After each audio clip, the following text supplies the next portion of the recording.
Hey, comic book fans, welcome back to Comic Book Corner 2.0. That's right, guys.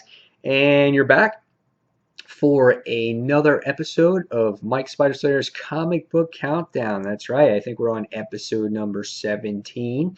That's right, guys. Um, a little update before we get started. Uh, One comic I did not read this week, and that was Unleashed issue number 2. Very busy in the summer months, the next 2.5 months, like 10 weeks or so. I started summer camp. It's my second job that I teach tennis.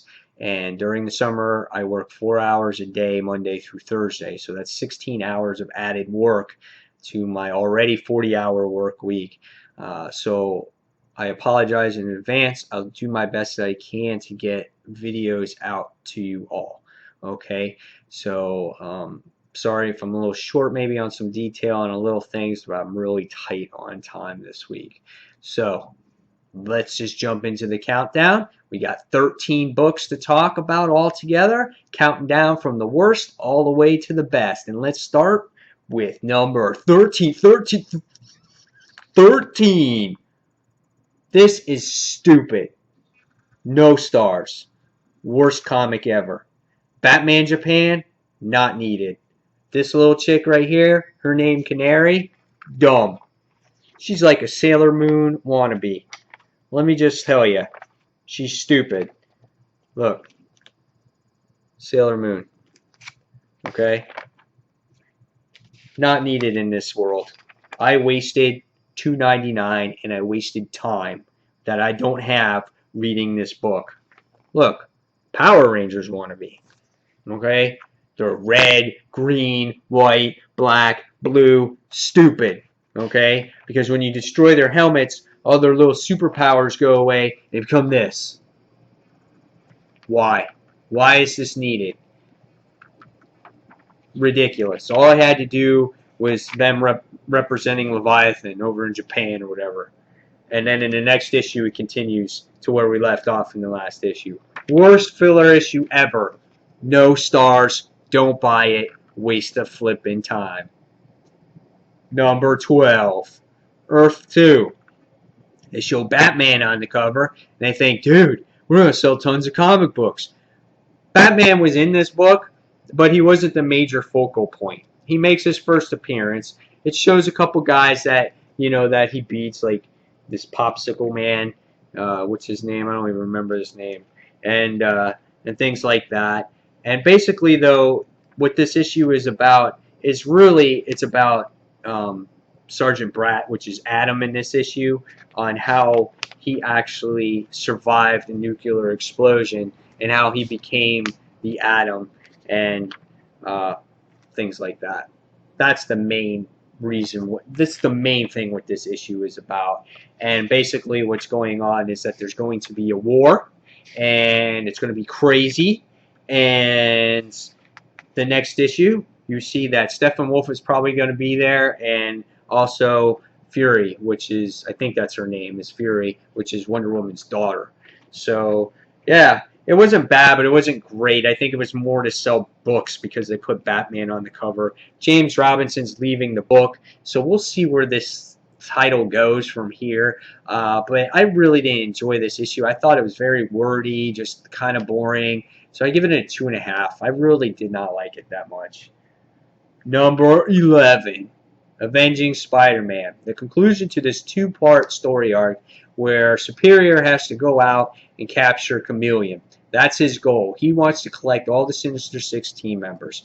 What his motive is, I don't know. I don't know what he's going to do with the Sinister Six guys, but he succeeded in capturing Chameleon, and he eluded um, uh, the Shield agents from asking him questions like he's been usually doing. So he's been doing outwitting them, for so they're not on to who he really is. The art was solid. It was decent, but I don't know. It was kind of like almost pointless in a way. The only thing I really wanted to see was how he captured Chameleon and how this all ended up. So it wasn't bad, but it was just average, really. And I gave this one a 3 out of 5. Number 10, top 10. Injustice, Gods Among Us. This issue featured lots of bad boys, lots of villains that you get to see. And Superman goes back to Arkham City, and Batman is not happy about it because, or he goes to Arkham Asylum and they're not happy about it because, what is that? What the hell is that noise? Anyway, he's got to go back to Arkham Asylum, and Batman just not happy about the whole thing. And Batman's electrocuting Cyborg, and Damian's in this issue, which was pretty neat. And Flash is dealing with his own issues because in the beginning of the book, you got to see Superman take care of this superhero wannabe, and he idolized like the superheroes. And Flash is determining, what am I doing? Who am I representing? What is this about? So Injustice, Gods Among Us continues to be a solid story. I truly enjoy it. The one thing that I am disappointed about it is the inconsistent artwork.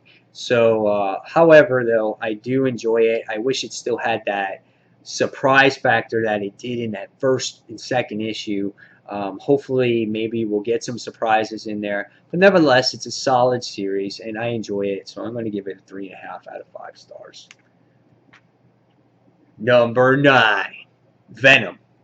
Venom's good. It was a solid story arc, but the story ended all of a sudden so quickly.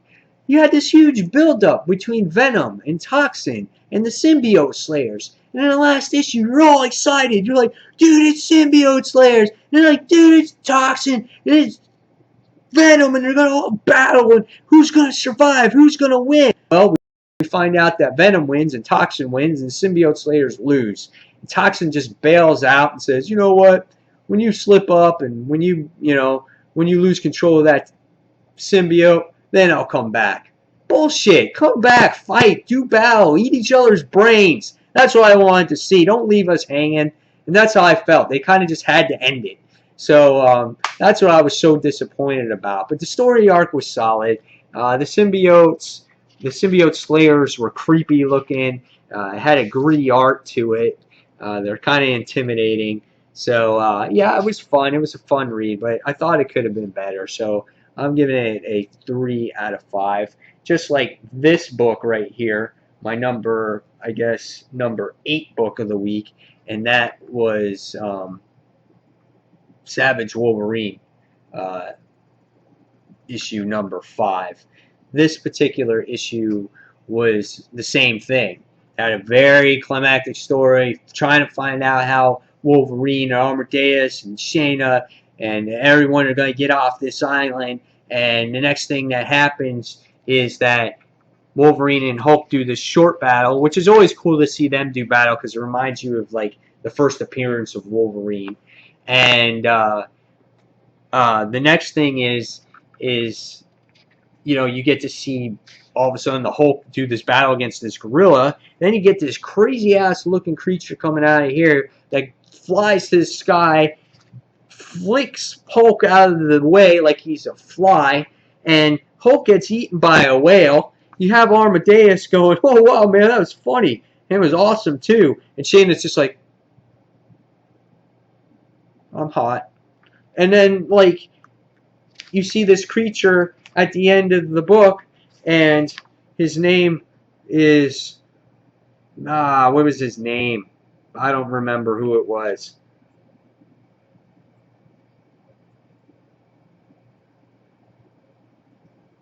I don't know. But he looks like this. He's like some weird looking creature with horns. So again, very climactic, but it kind of just ended. And that's what I was disappointed about. So that was number 8 book of the week. And I lost the number 7 book. Oh yes, here it is. Number 7, Danger Girl, Trinity. When it comes to Danger Girl, I honestly am not really looking for anything spectacular in the book as long as the artwork looks good. J. Scott Campbell does the cover art. Love his cover art. I buy a lot of his cover art when I can get it, when it's affordable. But this issue has to do with the Danger Girl crew going after Abby Chase because she has been captured. And all the other Danger Girl spies are in different parts of the world, and they're all trying to gather together to rescue Abby Chase. Meanwhile, our main character, Abby Chase, is in Egypt, and you get to see her right here, and she's being recruited by some guy, by Prince Amiz, and he wants to use her for getting treasures and things like that. Well, Abby Chase wants nothing to do with that, and she goes on and on, explains how I am and who I represent, and no one's going to use me because I'm part of Danger Girl. That's right. And so at the end of this very climactic conclusion, we find that I think it's Sonia Savage and her little boyfriend falling off a cliff, and somehow they have to survive this. But nevertheless, Danger Girl is just a fun book with great art. I don't have high expectations for this series at all. I just enjoy reading it because it's fun. So I'm going to give it a 3.5 out of 5. Number 6, Iron Man. 258.3. That's right. This has to go back to the Armor War days, and this is the little story in between the Armor Wars. Actually, Armor Wars 2. And this book has to do with Justin Hammer, and he's got this cool floating island, and Iron Man's trying to stop him, but he's got this virus that's after him at the same time, and it manipulates like shield guys, and it manipulates all these other robotic-like looking creatures, and Justin Hammer's just trying to escape. And in this issue, you also get to see Rhodes going after or searching for something that's going to help Iron Man. And like I said, you get to see mandroids in this thing. This is just classic Iron Man stuff that I love so much about Iron Man. It's just a fun read. It makes comics really fun. The artwork is just done so well by David Ross. He just Iron Man drawings fantastic. Nick Fury, classic Nick Fury. Just so much fun elements in this book.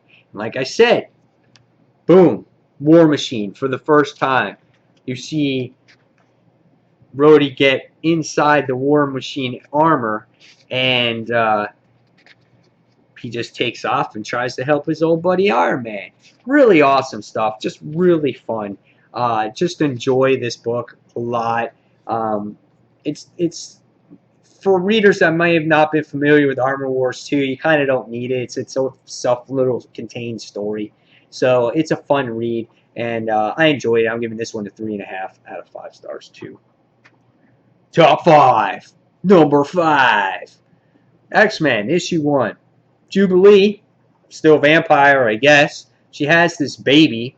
It's possessed by this guy's sister, and I guess it's out to mess up some stuff, I guess. I don't remember this issue too well. I read it like last week. But it has a lot of like chick flick elements in here, how they love the baby and they kiss the baby, and not much action, but it'll be great to see how these characters, how these group of female casts grow in the series. And it'll be interesting to see how this baby who was possessed by this guy's sister comes to play, because she gets into this Omega Sentinel body and she comes out like this. So it was fun. I enjoyed it. You know, I don't know if there's people dogging it out there, but I thought it was a good issue. I think I gave this one 3.5 out of 5 too. I did an in-depth review on this one. If you guys are interested in that review, go ahead and check it out. It's a fun read. I'll definitely pick it up. Issue number 2. Number 4. Scott Snyder's The Wake. Doesn't it sound like something like from a horror movie? I mean, it is. It's supposed to be a horror movie. This book was pretty cool. I'm not a huge fan of sketch art, but it fits that darkness to the book, because you got a feeling of this book that it's going to be like the movie, like The Thing, very dark and eerie. You know how they're in Antarctica and Alaska and stuff like that. Well, that's where this kind of goes too. You know, you got the scientist, the main character. What's her name? I don't remember, but you know, she gets to talk to whales and dolphins and things like that. And she's recruited to do this mission. And you know, yeah, her name is Dr. Archer, and recruited by this guy right here. And really, what we know is that he recruits a whole bunch of scientists, and they're all there for a different reason. You know, bringing them to the depths and the bottom depths of the ocean, where they're never gonna come out alive. That's where you get out of this particular book. They go into this oil rig, this illegal like oil thing, deep under the ocean. And what we find out at the end of this book is that we come across the people that are getting eaten or destroyed, and there's this crazy looking creature at the bottom of the ocean floor. So really weird stuff.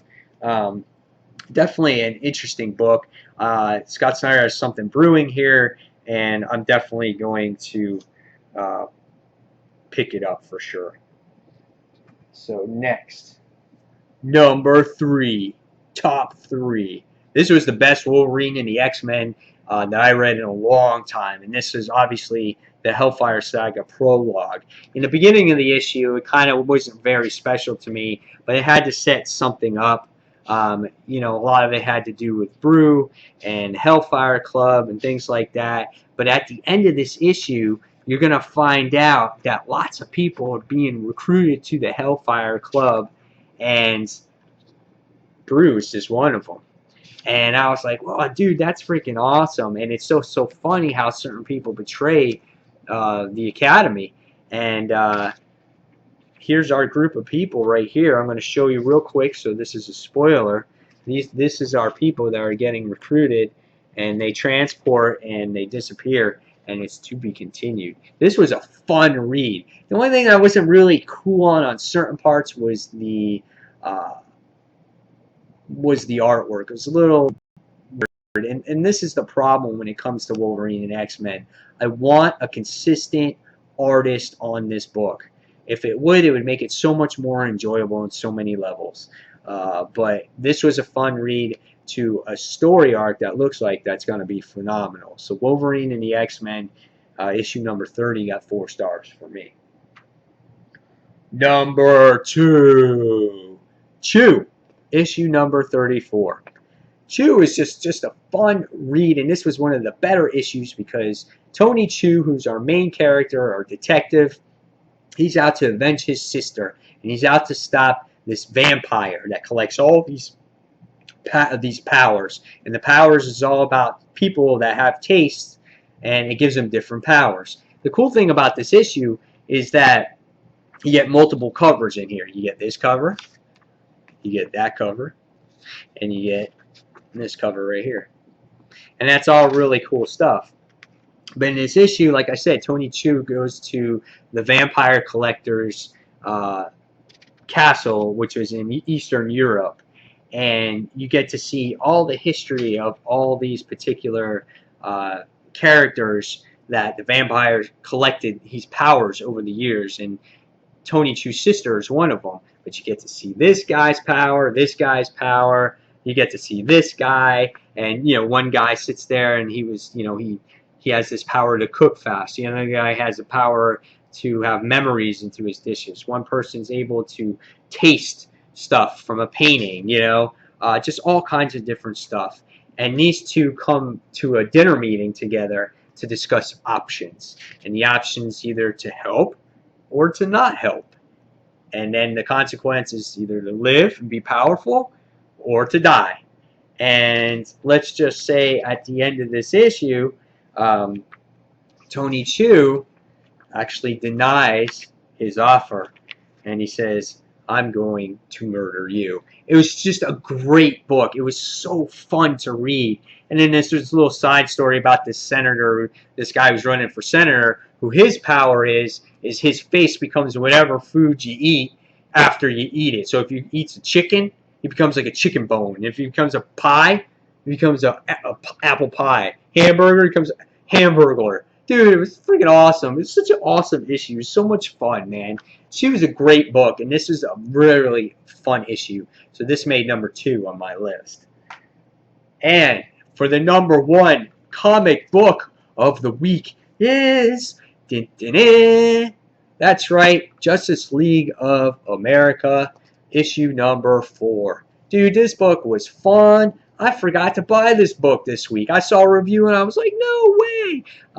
If I can get the video up, I have this video. It's a mini haul video of books that I forgot to pick up this week, plus some back issues that I picked up. So when that goes up, you guys can check that out. You know, how I forgot to buy this, I don't know. But, dude, seriously, at the end of this issue, I was like, no way can this actually happen. But this issue has to do with the JLA, Justice League of America, finding Catwoman, going into the secret society, and they gotta get Catwoman, but she's been like the decoy person, and they get this cool JLA jet. Green Arrow's on the team, and let's just say that in this issue, in this issue, the penciler Brent Booth is the best art on the book so far. He should say the artist on this book, because I liked it. I thought it was very enjoyable art. I'll show you some. Here's a picture right here. That was a badass picture there of Stargirl, and just details, and just I love this art. This art was really good.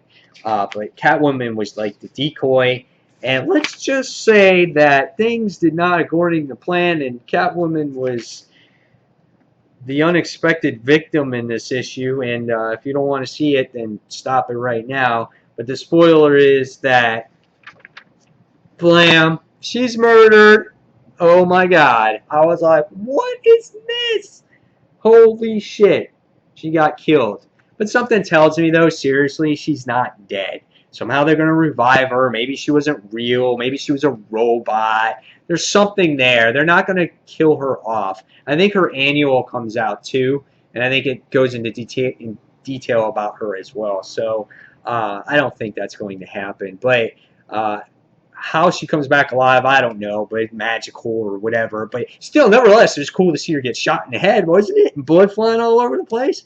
Dude, the story is good. It's a great issue. It's a great series. Geoff Johns has something amazing here, and what he's done for this series is he made a bunch of nobodies into somebodies, and it was awesome.